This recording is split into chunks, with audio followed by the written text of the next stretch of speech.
Coach just wrapped up the last practice and full pass before the spring game. Friday, April 25th, you guys will be in helmets and shorts. Just talk about the progress thus far.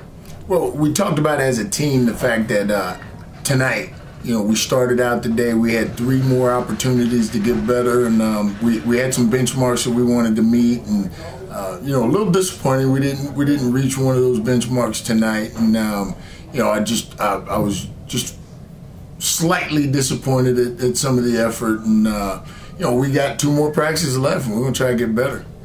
Coach, just talk about what you're going to be looking for in the spring game at 3 o'clock on Saturday, April 26th. Well, first of all, I'm hopeful that we'll have everybody come out of the game healthy. I mean, that's going to be a big key. Right now, we got some guys that are down, and we want to go into the summer with a plan to get stronger, faster, and all those things. So we'd really not like to have anybody get injured. That's going to be the first focus. The next thing is we want to concentrate on tempo and some more game situations. And we're going to run a game format, so it'll be every opportunity to, to make sure that we cover all the situations coming out, backed up, 3rd and long, 3rd and shorts, 3rd and mediums, and just understand situational football. Thank you, Coach. You're welcome.